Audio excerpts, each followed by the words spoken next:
नमस्कार मित्रांनो, मी आहे प्रवीण राठोड आणि तुम्ही पाहता आमचं YouTube channel tech Marathi expert. तर मित्रांनो, पीक विमा योजना 2023 संदर्भात एक महत्त्वपूर्ण अपडेट आहे, ज्या अंतर्गत छत्रपती संभाजीनगर जिल्ह्यांचा पीक विमा मंजूर झालेले पीक निहाय पात्र मंडळांची यादी जी आहे जाहीर करण्यात आलेली।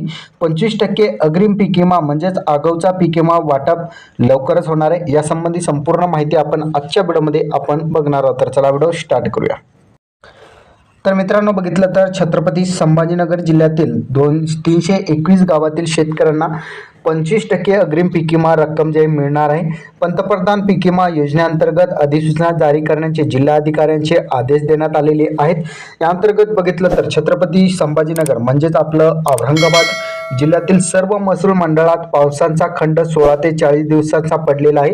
त्यामुळे 20 महसूल मंडळात सलग जे आहेत 21 हून अधिक दिवसांचा खंड पडलेला आहे।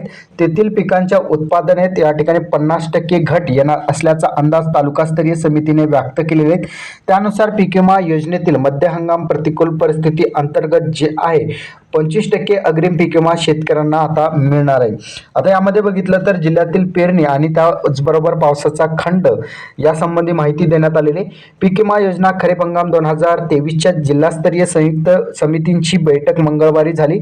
जिल्ह्यांचे खरीप हंगामातील सरासरी पेरणी क्षेत्र 6,84,716 हेक्टर इतके असून त्यापैकी 6,58,123 हेक्टरवर पेरणी झालेली आहे। ऑगस्ट अखेर 431 मिलीमीटर पर्जन्यमान अपेक्षित असताना प्रत्यक्षात यामध्ये जिल्ह्यामध्ये 276 मिलीमीटर म्हणजे 66.14% इतका पर्जन्यमान झालेला आहे।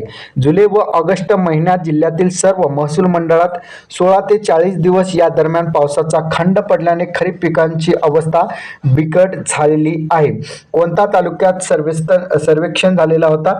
यामध्ये औरंगाबाद म्हणजे छत्रपती संभाजीनगर तालुक्यातील 4, फुलंब्री तालुक्यामधील 1, वैजापूर तालुक्यामधील 10, गंगापूर तालुक्यामधील 5 मंडळे अशा मंडळांतर्गत 321 गावे असून त्यांचे सर्वेक्षण तालुकास्तरीय समितीमार्फत केले असून या अहवालानुसार मका, सोयाबीन, कापूस पिकांच्या उत्पादनात 50% पेक्षा कमी घट या ठिकाणी होणार आहे। 50% पेक्षा जास्त घट होणार आहे।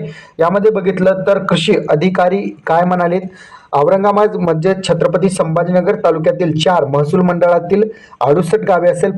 फुलंब्री तालुक्यामधील एका महसूल मंडळामध्ये 24 गावे, वैजापूर तालुक्यामधील 10 महसूल मंडळामध्ये 133 गावे, गंगापूर तालुक्यातील 5 महसूल मंडळातील 96 गावे असे एकूण 20 महसूल मंडळातील 321 गावांमधील पीक विमा संरक्षित शेतकऱ्यांना या निर्णयामुळे दिलासा मिळणार असल्याची माहिती प्रकाश देशमुख जिल्हा कृषी अधीक्षक अधिकाऱ्यांनी दिलेली आहे। तर अशा प्रकारे बघितलं तर औरंगाबाद म्हणजे छत्रपती संभाजीनगर जिल्ह्यामध्ये 321 गावातील शेतकऱ्यांना अग्रिम पीक विमा जो आहे मंजूर झालेले 25% पीक विमाची रक्कम जी आहे येणाऱ्या 1 महिन्याच्या आतमध्ये शेतकऱ्यांच्या बँक खात्यामध्ये जमा होणार आहे।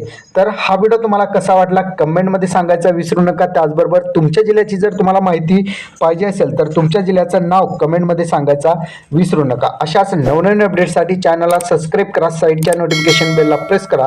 इथेच थांबा। जय हिंद, जय महाराष्ट्र, धन्यवाद।